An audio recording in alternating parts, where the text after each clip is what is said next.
ఆరోగ్యమే మహాభాగ్యం. ఆరోగ్యానికి మించిన మహాభాగ్యం ఏదీ లేదు.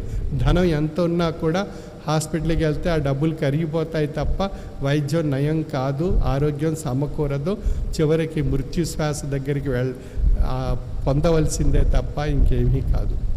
అందుచేత మన ఆరోగ్యాన్ని మనం కాపాడుకునేటువంటి వ్యవసాయ ఉత్పత్తుల్ని తయారు చేసి మనకు అందించేటువంటి రైతు రాజు.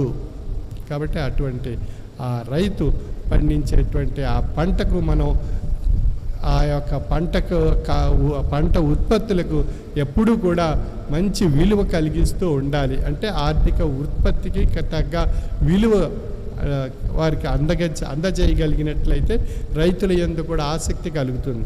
ఇప్పుడు టమాటాలు పండిస్తున్నారు. అంతకుముందు టమాటా కేజీ 10 రూపాయలు ఉండేది. ఇప్పుడు 120 రూపాయలు అయిపోయింది కేజీ. అంటే ఎంత తేడా వ్యత్యాసం కనిపిస్తుంది. ఈ విషయాన్ని మనం గమనించి ఈ సమాజంలో ఎవరికి ఏ సమయంలో ఎంత పంట అవసరమో ఆ పంటకు తగ్గ ఉత్పత్తి మనం సాధిస్తే మన పంట విలువ ఎప్పుడూ కూడా స్టేబుల్గా ఉంటుంది, స్థాయిగా ఉంటుంది, ఎప్పుడూ విలువ తగ్గకుండా ఉంటుంది.